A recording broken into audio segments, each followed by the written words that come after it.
everyone, today I come to you with a new tutorial how to use Boya M1 in Mac. It is so easy tutorial. Now let's jump in to show you how to configure it in Mac.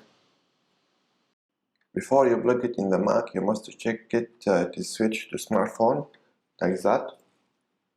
After that you can plug it, and when you plug it, it is automatically show you in the setting. There's the mic change to external mic. As you see, it's working fine. Now you must change your configuration inside the application like GarageBand in my situation to external mic in the preferences or in the settings. Nothing fancy, everything goes well without any additional thing.